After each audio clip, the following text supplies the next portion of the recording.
Okay, welcome back friends. In the last lecture we have talked about Coulomb's law and I have just given you the overview of how these formulas are written in terms of force and electric field intensity. Today we will try to solve numericals related to it. So let's note down some of the things which we already have given in the particular numerical. I'll just note all these things here, and once these all things are written I will just explain these things to you.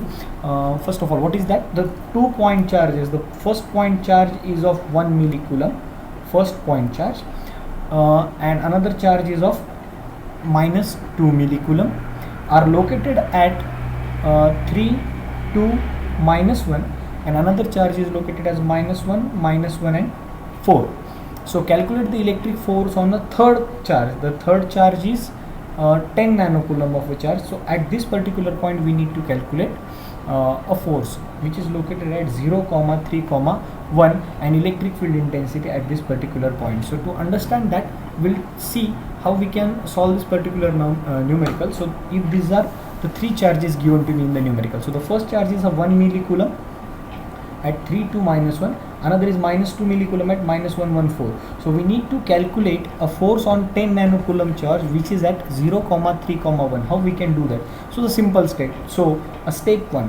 What is step 1 that we will follow? Basically, decide at which point you are supposed to calculate a force.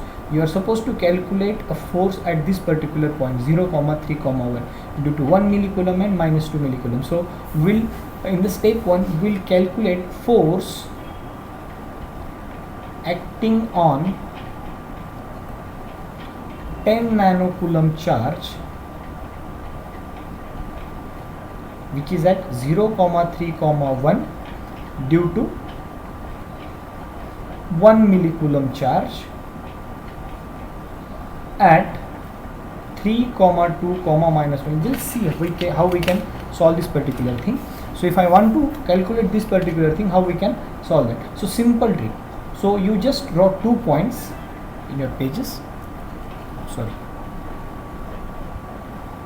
Okay. So it is in the step 1 we are going to calculate force acting on 10 nanocoulomb charge 0, 3, 1 due to 1 millicoulomb charge which is at 3, 2, minus 1. So you draw these 2 points and the coordinates of this particular point here, you write the coordinates of the point where force is supposed to be calculated. So the force is supposed to be calculated at 0, 3, 1, and on the left hand side give the coordinates of the point where your charge is. So we need to calculate the force acting at 0, 3, 1 due to a charge which is present at 3, 2, minus 1. So the first thing is clear. So draw 2 points. These 2 points on the right hand side, you should write a point where you are supposed to calculate this particular force. So you are supposed to calculate the force at 0, 3, 1. So I have drawn it here, and the force of 1 millicoulomb charge is at 3, 2, minus 1. Draw it by symbol line. Okay. Once you draw it by the symbol line, you just give this notation as R12, assuming that this is Q1, this is Q2, so this is R12, and since it is a vector, so R12 bar. So see, from this step 1 what I am doing, I am just calculating the force acting on 0, 3, 1 due to a charge which is present at 3, 2, minus 1. Once this is done, the next step is what we are supposed to do. We need to calculate a force. So let's write down the formula for force. So the force F12 is equal to Q2 divided by 4 pi epsilon naught epsilon r square AR12 bar. You can denote it by cap also.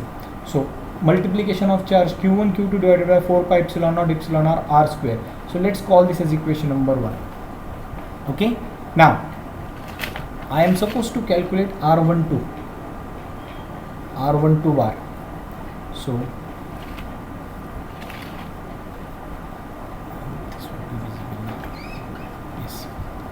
R12 bar is equal to, what is that R12 bar? It is just, you need to subtract the coordinates of this destination minus source.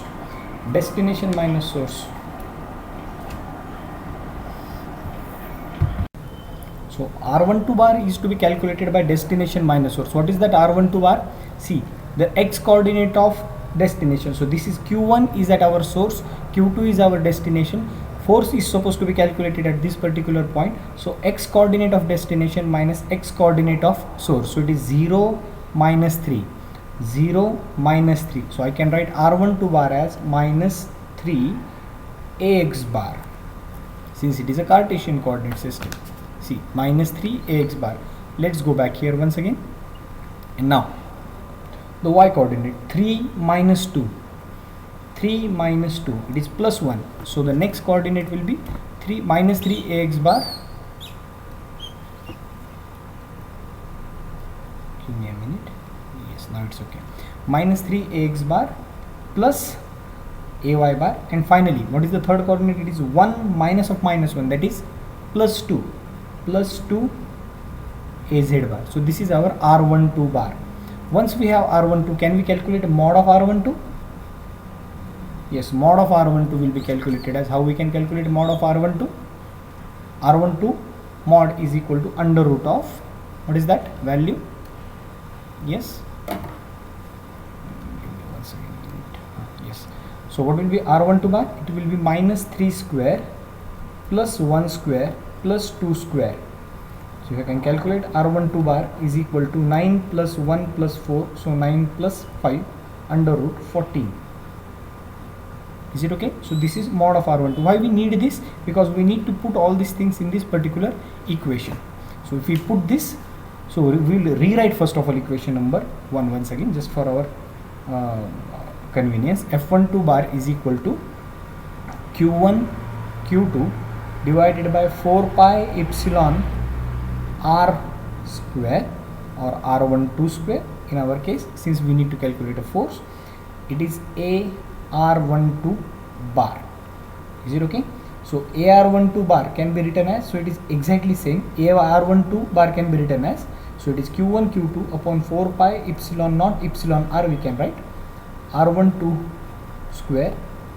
It is r12 bar is multiplication. Just consider it as multiplication for a time. r12 bar divided by mod of r12 bar. So let's put those values now. Start putting. Q1 is, what is that? A charge present at Q1. What is the charge present at Q1? A charge of 0.32 minus 1. So it is 1 millicoulomb charge, and 10 nanocoulomb charge at 0,3,1. So we'll put those charges. So it is 10 nanocoulomb. 10 nanocoulomb. Nano means 10 raised to minus 9.